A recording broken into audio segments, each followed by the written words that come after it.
रामायण में लिखा है कि रावण ने माता सीता का अपहरण करके पुष्पक विमान के जरिए ही अयोध्या लेकर गया था। वाल्मीकि रामायण में इस बात का वर्णन मिलता है कि पंचवटी आश्रम से माता सीता का हरण करके रावण पुष्पक विमान से लंका की ओर उड़ चला। रास्ते में जटायु ने माता सीता को बचाने की कोशिश की। जटायु ने पुष्पक विमान में सवार रावण पर हमले किए, लेकिन रावण की ताकत के आगे मजबूर वो माता सीता को बचा न सका। हवाई मार्ग से पलक झपकते ही रावण माता सीता को लेकर अपनी सोने की नगरी श्रीलंका पहुंच गया। कहा जाता है कि पुष्पक विमान आज के विमान की तरह था। पुष्पक विमान के जरिए रावण हवाई मार्ग से सफर किया करता था। रावण को मौत के घाट उतारने के बाद उसी विमान के जरिए प्रभु श्रीराम, माता सीता और लक्ष्मण लंका से अयोध्या लौटे थे। रामायण में जिस तरह से पुष्पक विमान का जिक्र मिलता है, उससे तो यही लगता है कि ये आज के हवाई जहाज की तरह था, लेकिन तकनीक के मामले में मॉडर्न एरोप्लेन से कहीं आगे था। कहा जाता है कि पुष्पक विमान की तरह रावण के पास कई लड़ाकू विमान थे। पौराणिक कथाओं के मुताबिक पुष्पक विमान को विश्वकर्मा ने बनाया था और इसे उपहार स्वरूप उन्होंने ब्रह्मा को सौंप दिया था। कुछ कथाओं के मुताबिक पुष्पक विमान को ब्रह्मा ने ही बनाया था। ब्रह्मा ने ये विमान कुबेर को भेंट कर दिया था। कहा जाता है कि अपने ताकत के बल पर रावण ने कुबेर से इस विमान को छीन लिया। उसके बाद रावण अपनी इच्छानुसार इसका उपयोग करने लगा। पुष्पक विमान की वजह से रावण की सैन्य शक्ति में इजाफा हुआ था। क्या थी पुष्पक विमान की खासियतें? पुष्पक विमान कई खूबियों से लैस एक लड़ाकू विमान था। रामायण के सुंदरकांड के 7वें अध्याय में पुष्पक विमान के बारे में जानकारी मिलती है। पुष्पक विमान की आकृति मोर की तरह थी। ये अग्नि और वायु ऊर्जा से उड़ान भरता था। इसकी तकनीक इतनी उत्कृष्ट थी कि इसका आकार छोटा और बड़ा किया जा सकता था। कहा जाता है कि रावण अपनी पूरी सेना को साथ लेकर इस विमान से उड़ान भर सकता था। पुष्पक विमान अपने चालक की इच्छा की अनुसार गति पकड़ता था। ये मन की गति से उड़ान भर सकता था, यानी सोचने भर से ही वो इच्छित जगह पर पहुंचा देता था। ये सारी दिशाओं में उड़ान भर सकता था। ये सभी मौसम में उड़ान भरने योग्य वातानुकूलित विमान था।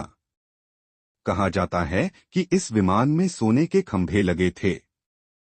इसकी सीढ़ियों पर कीमती रत्न जड़े थे। इसमें कई कैबिन बने थे। विमान में नीलम से बना एक सिंहासन मौजूद था।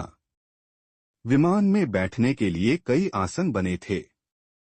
विमान कई प्रकार के चित्रों और जालियों से सुसज्जित था। पुष्पक विमान दिन के साथ रात में भी उड़ान भरने के योग्य था। कहा जाता है कि पुष्पक विमान मंत्रों के जरिए सिद्ध था। विमान का चालक जब उन मंत्रों का जाप करता तभी वो उड़ान भर पाता था। ये एक तरह से रिमोट से संचालित विमान की तरह था। पौराणिक कथाओं के मुताबिक पुष्पक विमान सिर्फ एक जगह से दूसरी जगह ही नहीं बल्कि दूसरे ग्रह तक की यात्रा करने में सक्षम था। यानी ये एक तरह का अंतरिक्षयान था। पूरा विमान सोने का बना था। रावण की मौत के बाद पुष्पक विमान का क्या हुआ? प्रभु श्री राम ने रावण का वध कर लंका पर विजय पाई थी। पौराणिक कथाओं के मुताबिक युद्ध के बाद भगवान श्री राम ने विमान का पूजन कर ये दिव्य विमान वापस कुबेर को सौंप दिया।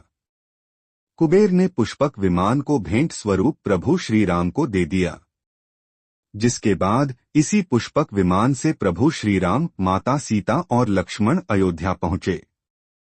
पुष्पक विमान को लेकर कई दूसरी पौराणिक कथाएं भी हैं। इनमें प्राचीन काल में उन्नत तकनीक वाले विमानों के बारे में पता चलता है। स्कंद पुराण के खंड 3 अध्याय 23 में इसका उल्लेख मिलता है। कहा जाता है कि ऋषि कर्दम ने अपनी पत्नी को खुश करने के लिए एक विमान बनाया था। इस विमान के जरिए कहीं भी आया जाया जा सकता था।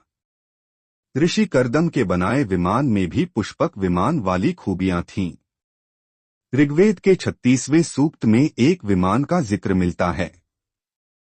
पंडित मधुसूदन सरस्वती ने इंद्रविजय नाम के ग्रंथ में लिखा है कि ऋग्वेद में इसका जिक्र मिलता है कि प्राचीन काल में ऋषियों ने 3 पहिया वाले एक रथ का निर्माण किया था। ये रथ अंतरिक्ष में भी उड़ान भर सकता था।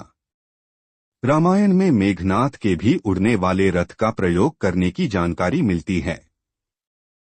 कहा जाता है कि ईसा पूर्व 4वीं शताब्दी में महर्षि भारद्वाज ने बाकायदा वैमानिकी शास्त्र लिखी थी। इसमें अंतरिक्ष में उड़ान भरने वाले विमान बनाने की जानकारी दी गई थी। कहा जाता है कि महर्षि भारद्वाज ने जिस तरह से विमान बनाने की जानकारी दी था, वो आज के विमान बनाने की तकनीक से कहीं आगे था।